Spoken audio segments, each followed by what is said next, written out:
komentar kalau berkaitan dengan agama, karena pernyataan Jenderal Dudung juga ada sangkut pautnya dengan kalau kita gambarkan bahwa Tuhan itu bukan orang Arab, itu kan kalimat sensitif yang ini bagi dilontarkan. kami. Baik, sebelum masuk itu, ketika seorang sudah menjadi seorang pejabat publik, maka melekat kepadanya 3 hal.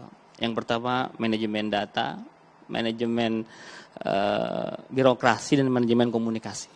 Nah, masalah komunikasi ini bukan hal yang sepele, apalagi di era sekarang masyarakat mungkin sedang sulit, terdampak pandemi dan sebagainya. Ketika ada omongan-omongan yang sedikit meleset, ya, yang menyinggung rasa sensitivitas publik, itu akan cepat booming. Apalagi tadi kata Prof. Henry, ya, 170 netizen akan siap menyorot. Nah, spesial untuk pernyataan Pak Jenderal, ya. Tadi Mas Faldo sudah sedikit menyinggung Tuhan itu bukan orang Arab. Yang pertama dari kata menganalogikan Tuhan dengan orang saja sudah salah gitu. Lalu harus membawa kata-kata Arab. Ini kan sudah sungguh nggak elok buat persatuan. Kesannya tuh Arab menjadi diskriminatif gitu. Harusnya kan dengan bahasa yang lebih sederhana saja. Berdoa bisa dengan bahasa apa saja karena Tuhan kita Maha mengerti kan cukup. Tidak perlu dengan melabeli Tuhan itu bukan orang Arab. Lalu statement yang kedua, jangan terlalu dalam mempelajari agama begitu ya, walaupun diklarifikasi katanya tanpa guru. Tapi kan sebelumnya memang nggak ada kata-kata itu ya. Itu kan membuat publik menjadi terpancing untuk mengomentari karena ini isu yang sangat sensitif dikeluarkan oleh seorang kasat yang memang tupoksinya bukan itu, yang bukan bidangnya juga.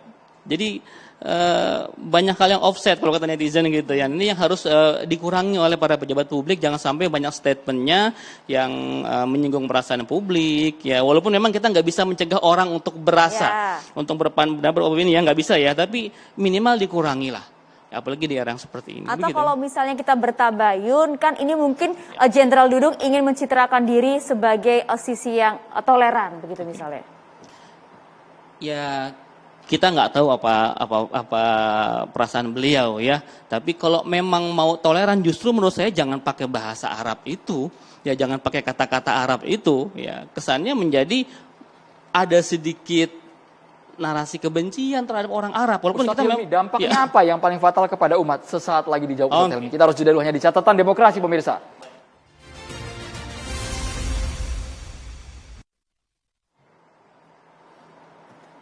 Oke, ini kita lanjutkan dulu. Tadi ada pertanyaan dari Andro untuk Ustadz Hilmi mengenai dampak fatal apa yang dirasakan umat kalau memang pembicaraannya tidak sesuai dengan kompetensi yang ia saat ini jabat seperti itu.